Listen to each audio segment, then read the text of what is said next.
ኢትዮጵያውያንና በርካታ የሚያውቋት ሰዎች በሐዘን ልባቸው ደምቷል። ታናሿ እህታችን የሚሏት የጌታ አፍቃሪ የብዙዎች ወዳጅ በመዝሙሯ በርካቶችን ልባቸውን ያጽናናች መንፈሳዊት ሕይወትን ያስተማረች አለው ነገር በሚለው መዝሙሯ በርካቶች የሚያውቋት ከዛም ባለፈ በተለያዩ ኮንፈረንሶችና ሃይማኖታዊ ፕሮግራሞች ላይ ስለ ፈጣሪ ሰበከች የማይብራራ በሚሰኘው በሌላው መዝሙሯም የምትታወቀው ሰው አድናቂዎቿ የቅርብ ዘመዶቿ የማ የሚሏት አንዳንዶቿ ምስር የሚሏት ሌሎች ደግሞ የምስራች ስምዖን እያሉት የሚጠሯት ሰው ወደ አገለገለችው ጌታ ሄዳለች። ከዚህ ጋር አሳዛኝ ህልፈት ተሰምቷል። ለመሆኑ የማ ማን ነበረች? ከህመም ከካንሰር ተፈውሳ ከኢትዮጵያ ወጥታ ውጭ ሀገርም ታክማ ወደ ኢትዮጵያ ተመልሳ ነበር። ከዛ በኋላ ህይወቷ ምን አገኘውና ተመልሳ እንደገና ወደምትወደው ወደ አገለገለችው ወደ አስተማረችለት ወደ ሰበከችው ጌታ ሄደች የሚለውን ከወዳጅ ዘመዶች ያገኘው ነው መረጃ ይዘናል። ለመሆኑ እናንተ የማን የምስራች ስምዖንን የምታውቁ ሰው ማን ነበረች? እሷን ስታስቡ ምን ስሜታችሁ ውስጥ ይመጣል? በየማ ህልፈት የተሰማችሁ ስሜት ምንድነው የሚለውን እያጋራችሁን ቆዩ። እኛ የቀኝ ግራ ከዘመድ እንዲሁም ደግሞ ከራሷ ከየምስራች የፌስቡክ ገጾች ያገኘናቸውን መረጃዎች ይዘንላችሁ መተናል። ይሄ ወደ መረጃው ገባን። ሰኞ ከሰዓት ለኢትዮጵያን ጥሩ ቀን አልነበረም። በተለይ ለየማ ወዳጆችና እንዲሁም ደግሞ ለሃይማኖቱ ተከታዮች እጅግ አስደንጋጭ ዜና የተሰማበት ጊዜ ነበር። ዘማሪት የምስራች ጨጓሮ አካባቢ ከነበረው 4ኛ ደረጃ ካንሰር ተፈውሳ ነበር። ይህም እጅግ አስደናቂ ተአምር የታየበት ሕክምና ነበር። ከጊዜያት በኋላ ቼክአፕ ስታደርግ ደግሞ ጀርባ አካባቢ 3ኛው አጥንት ላይና ሳምቧ ላይ ካንሰር ተገኝቶባታል። ይህም ደግሞ ከባድ ሳልታክሎበት ጽኑ ህሙማን ክፍል እንድትገባም ተደርጎ ነበር። ከዛ ግን የተሰማው ዜና ዘማሪት የምስራች ህይወቷ ማለፉን ነበር። ከዚህ ቀደም የዛሬ 9 ወር ገደማ በህመም ምክንያት በደጋግ ኢትዮጵያን እርዳታ ተደርጎላታል። ያኔ ታስታውሳላችሁ በርካቶች ያላቸውን ገንዘብ ያህል በማህበራዊ ሚዲያ እያዋጡ ለየማ ደርሰውላት ነበር። በዛም እያለች ከ2 ወር በፊት ደግሞ በታይላንድ የተከሰተውን የመሬት መንቀጥቀጥ በድንጋጤ ያለቀሰች ቪዲዮም ሰርታ ጉርሻዎችም ሼር አድርገውት ነበር። በእርግጥም የማ ብዙ ነገሮችን አልፋለች። መጀመሪያ ከካንሰር ተፈውሳለች። ከዛ እንደገና ከባድ ለበርካታ መቶዎች መቁሰልና ሞት የዳረገውን የመሬት መንቀጥቀጥም በጌታ ታምር ያለፈች ሰው ነች። ትንሿ የምስራች ይሏታል። ሰሞኑን ግን ባደረባት ከባድ ህመም ምክንያት በተለይ በጀርባዋና በሳምቧ ላይ በተገኘባት ካንሰር ሳቢያ በጽኑ ህክምና ክፍል ውስጥ ህክምና ሲደረግለት ቆይቷል። የበርካቶች ጸሎትም የታከለበት ነበር። ይሁንና ዛሬ የማ ከዚህ ዓለም በሞት ተለይታለች። ዘማሪት የምስራች በመዝሙሮቿ ብዙዎችን ያጽናናችና የመንፈሳዊነት አሻሯን ያሳረፈች ጀግና ሴት ዘማሪት የጌታ አርበኛም እያሉ በርካቶች ያነሷታል።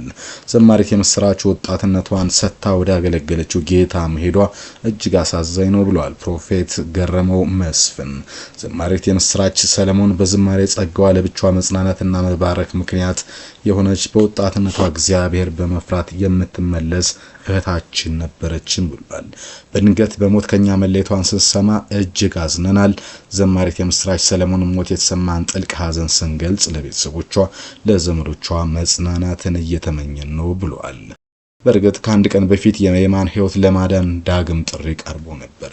በጣም አሳዛኝ ነገር ተሰምቷል የሚለው አክሊሉ ተስፋዬ እህታችን የምስራች ጨጓሮ አካባቢ የነበረው ደረጃ 4ኛ ካንሰር በታምራት ተፈውሳ እግዚአብሔርን እያመሰገን መቆየታችን ይታወሳል ይላል። ከጊዜያት በኋላ ቼክአፕ ስታደርግ ጀርባው አካባቢ 3ኛው አጥንት ላይና የሳምቧ ካንሰር ተገኝቷል። ከባድ ሳልታክሎባታል። በፍጥነት ጽኑ ህሙማን ክፍል እንድትገባ ተደርጓል። አሁን ተስፋ እግዚአብሔር ነውና ጣልቃ እንዲገባላት ሁላችንም እንጸልይላት ተብሎ ነበር። የሚቻ ሳይሆን ወዳጅ ዘመዶቿ ዳግም የማን ህይወት ለመመለስ ጥረት አድርገው ነበር። ገንዘብ ለማሰባሰብ አካውንት ይፋ ለማድረግ ላይታች እያሉ ሳለ የማ አልቻለችም፣ ወደምትወደው ጌታ ሄዳለች ተብሏል። በርግጥ የምስራች ስምዖንን በርካቶች ያውቋታል። ይህች ወጣት ከወራት በፊት የካንሰር ታማሚ ያም 4th ስቴጅ የደረሰ የኔውላጅ እናት የሞተችው በዚህ ህመም ነው ይላል የማን። በጠና ታማ ሀገር ውስጥ ባለው ህክምና እሷን ማዳን አልቻልንም።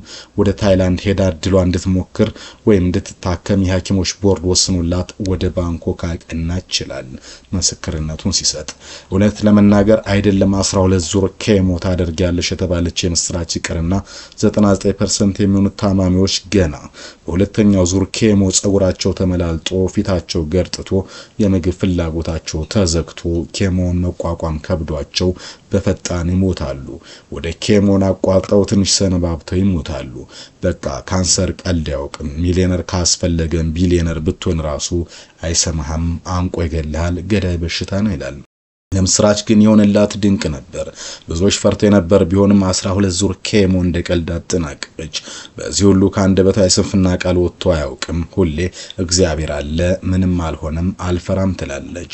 ሊያጽናኗት የሄዱትን አጽናንታ ትልካቸዋለች። በነገራችን ላይ ኬሞ ማለት የካንሰር ታማሚዎች የሚወስዱት እጅግ ተከታታይና ከባድ እንደሆነ የሚነገርለት በዙርም ከፍተኛ ክፍያ የሚያስከፍል የሕክምና አይነት እንደሆነ ልብ ማለት ያስፈልጋል። የምስራች ያለፈችው ይህንን ፕሮሰስ ነበር። ታዲያ እግዚአብሔር ክብሩን ሊገልጥባት ወዷልና ሞቷ ሲጠበቅ በህይወቷ መኖሯም ተሰምቶ ነበር። በህይወት መኖሯ ሲያነጋግር ደግሞ ደርዘን ኬሞም ሽክ አድርጋ አለው ደሞም ፍጹም ድኛለው እግዚአብሔር አመስግኑልኝን ብላ የማ ብቅ አለች። አይገርምም ወይ? አይደንቅም ወይ? እኮ ደስ አይልም ወይም ተባለ።